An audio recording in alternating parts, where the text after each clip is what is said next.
This video will analyze and explain the lead and rhythm guitar parts played on a distorted electric that appear throughout the song. There are points in the song where three distinctly different guitar parts actively play together. The challenge for most cover bands is to sound both full and professional with only two guitars in the band. This is possible if the parts played by Guitar 2 are chosen and coordinated carefully. The tuning used in this video and on the record is standard E in 440 wavelength calibration. Lastly, the main solo played on Guitar 2, starting at 2 minutes and 34 seconds, will be featured in the final video of this 4-part series. We're going to start out by playing the lead part that appears during the intro of the song. This lead part will follow a 2-measure long riff pattern that will repeat itself 4 times. We're going to start out using a D5 power chord where the first finger is on the G string at the 2nd fret and the middle finger is on the B string at the 3rd fret. We're going to leave these 2 fingers locked in this position throughout this entire lead part. We're going to do the entire lead part off of these 2 strings. We're going to start the first measure with 2 16th notes. We're going to pick the strings down on 1, and on the E beat, which is the 16th note right after 1, we're going to hammer on to the 5th fret with the pinky on the B string. Okay, this will be counted 1E, just like this. 1E. After the pinky's down, we're going to pick those 2 strings 2 more times, both downstrokes and 8th notes counted, and 2. With the 4 count lead in, let's do what we've covered so far. 1, 2, 3, 4, 1E and 2. Okay, on the and beat right after 2, we're going to lift the pinky and play the D5 again. Okay, we'll pick it down. That's going to ring out as an 8th note. And we're going to hammer on the pinky back to the 5th fret on the B string on 3. With the 4 count lead in, let's do what we've covered so far. 1, 2, 3, 4, 1 and 2 and 3. Okay, so far it's been all downstrokes. Now you're going to come to your first upstroke. On the E beat, which is the 16th note right after 3, we're going to pick those 2 strings up. Okay, that's going to ring out as a 16th note.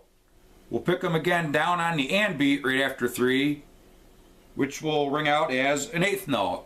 With the 4 count lead in, here's what we have so far.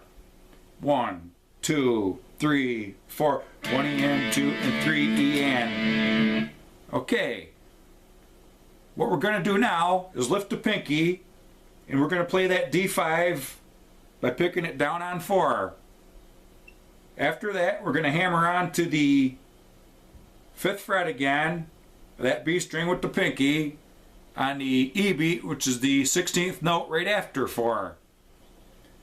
And what we're going to do to finish this up is we're going to play 2 more 16th notes. We'll pick these 2 strings down on the and beat and pick them up on the A beat. Essentially what we did here, these last 4 notes are 16th notes, just like this, counted 4 yana, 4 yana. Notice the picking motion, down, down, up, 4 yana.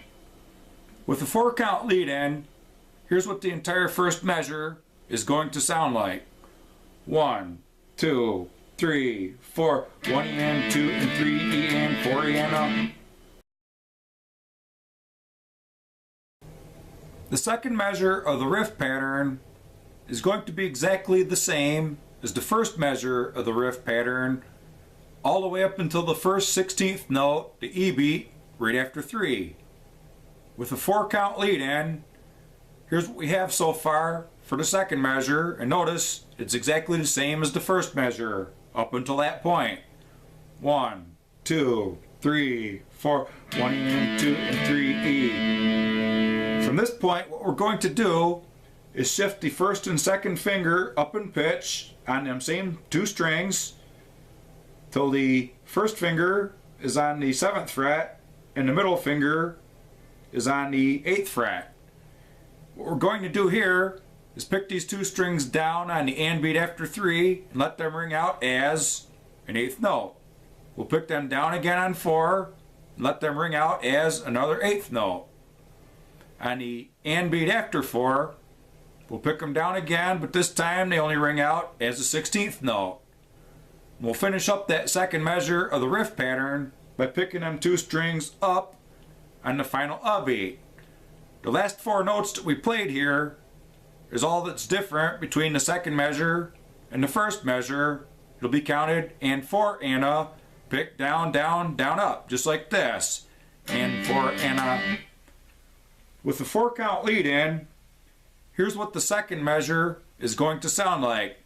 1, 2, 3, 4, 1 and 2 and 3 E and 4 and Okay, now here's what both measures and sequence combined are going to sound like. 1, 2, 3, 4, 1 and 2 and 3 E and 4 and 1 and 2 and 3 E and 4 and Let's run through this lead part just one time. I'm not going to count it aloud as I play it. I'm just going to give you the 4 count lead in. 1, 2, 3, 4.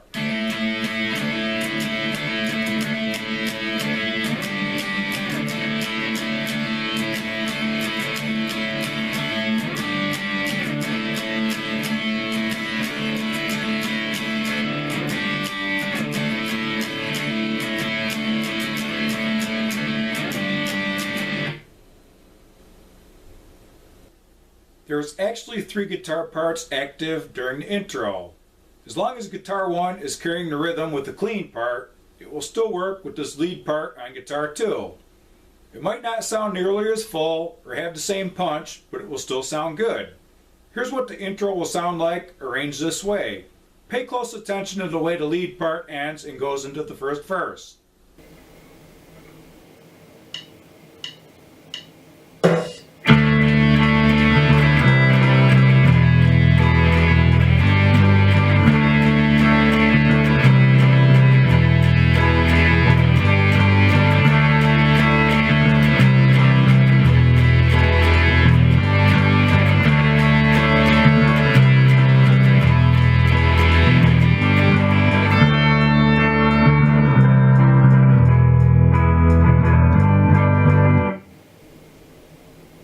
Besides the intro, this lead part will dominate the 3 pre-choruses as well. Pre-chorus 1 will be at 45 seconds. Pre-chorus 2 will be at 1 minute and 51 seconds. The final pre-chorus will be at 3 minutes and 19 seconds. The lead part starting the first verse actually overlaps the lead part finishing the intro. This is one of the pitfalls of recording in the studio using overdubs, where the individual guitar parts aren't played entirely through the song from start to finish. Each part is broken down into several smaller tracks and pieced together to sound like one track. Since it's not physically possible to play both parts at once, the last 2 16th notes of the intro were cut off with the high open E string played there instead, as an 8th note is demonstrated in the last segment. As pointed out in the last segment, the lead part entering the first verse actually overlaps the lead part ending the intro. What we're going to do is pick the high open E string upwards on the last 8th note of the intro. This is the beat right after 4. To start the verse, we're going to take the 3rd finger and place it on the B string at the 10th fret. We'll pick this down. We're going to let this ring out for the whole measure plus 7/8 of the next measure. As this note is ringing out, we're going to gradually bend it real slow, up in pitch, until it eventually fades out. With the 4 count lead in, here's what that is going to sound like. 1, 2, 3, 4, and 1, 2, 3, 4, 1, 2, 3, 4. We're going to repeat this process 4 times. With the 4 count lead in, let's do that. 1, 2, 3, 4, and 1, 2, 3, 4, 1, 2, 3, 4, and 1, 2, 3, 4, 1, 2, 3, 4, and 1, 2, 3, 4, 1, 2, 3, 4, and 1, 2, 3, 4, 1, 2, 3, 4. Then it goes into the pre-chorus. This lead part will appear at 3 intervals in the song. It will appear during the first verse at 22 seconds. It will appear again during the second verse at 1 minute and 29 seconds. The final appearance will be at 4 minutes and 1 second as part of the outro chorus, where it will be played with a slightly different feel.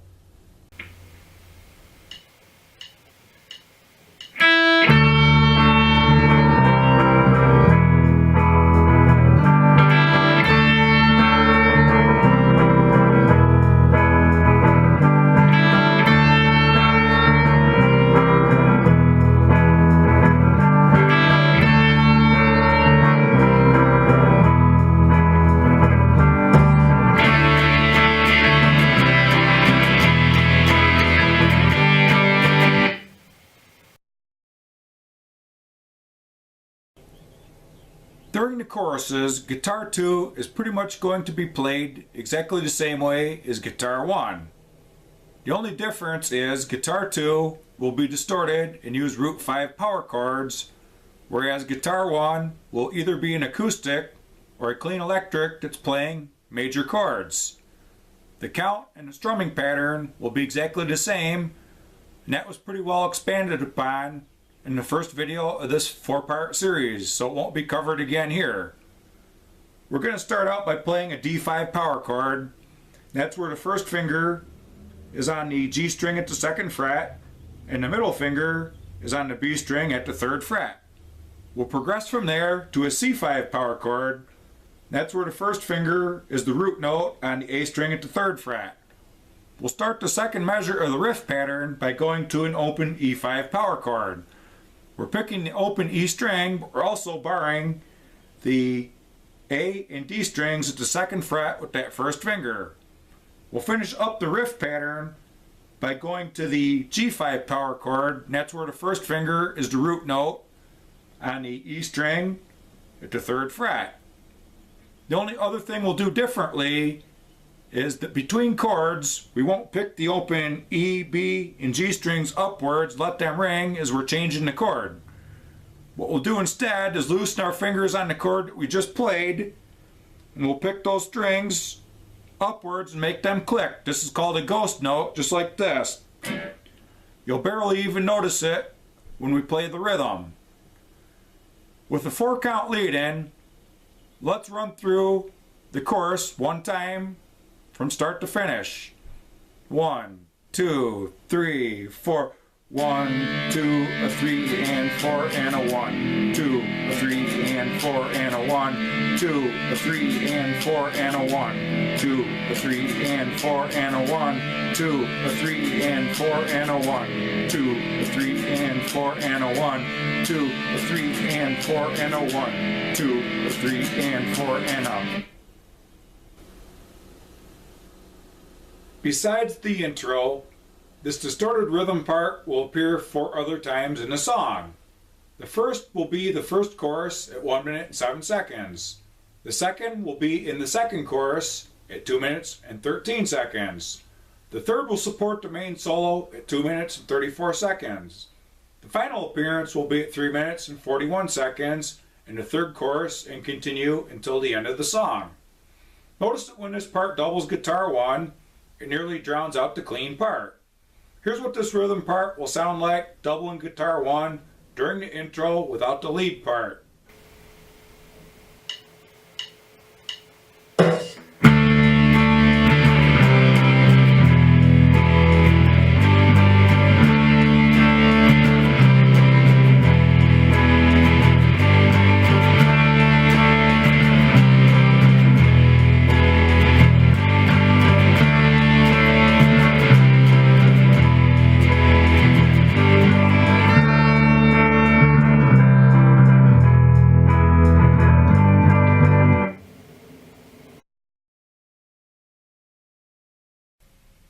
As the main guitar solo finishes up, the third verse will enter at 2 minutes and 57 seconds. At this point, guitar 2 will be at rest for the next 5 measures. It will re-enter on 2 of the 6th measure, right after the lyrics say, "the green green of your eyes." We're going to pick the note where the third finger is on the high E string at the 7th fret. We're going to pick this down and let it ring out for the rest of the 6th measure. It'll ring out through the 7th measure and for the first quarter of the 8th measure. What we're going to do is a series of bends and releases with an 8th note feel. Each bend will also be a half step up in pitch. This will eventually fade away as we play it. With a 4-count lead in, here's what this is going to sound like. 1, 2, 3, 4, 1, 2 and 3 and 4 and 1 and 2 and 3 and 4 and... We're going to do 3 volume swells to finish up the third verse. These will appear on the 8th measure. We're going to do them as quarter notes on 2, 3, and 4. We're going to take the pinky on our picking hand and turn the volume pot off. Okay, then we'll take our middle finger and we're going to slam it on the B string at the 5th fret. And this sound is going to be produced entirely by the left hand. We're not picking this note. So once we slam the finger on there like a hammer on, we're going to slowly turn up the volume pot to get our swell, just like this. Okay, that's on 2. And notice that I turn the volume pot back off. Now on 3, we're going to shift up a step on the same string to the 7th fret and do the same thing. And to finish up, we're going to go to the 8th fret on that same string on 4 and do that process one last time. With a 4-count lead in, here's what we're going to have. 1, 2, 3, 4, 1, 2, 3, 4,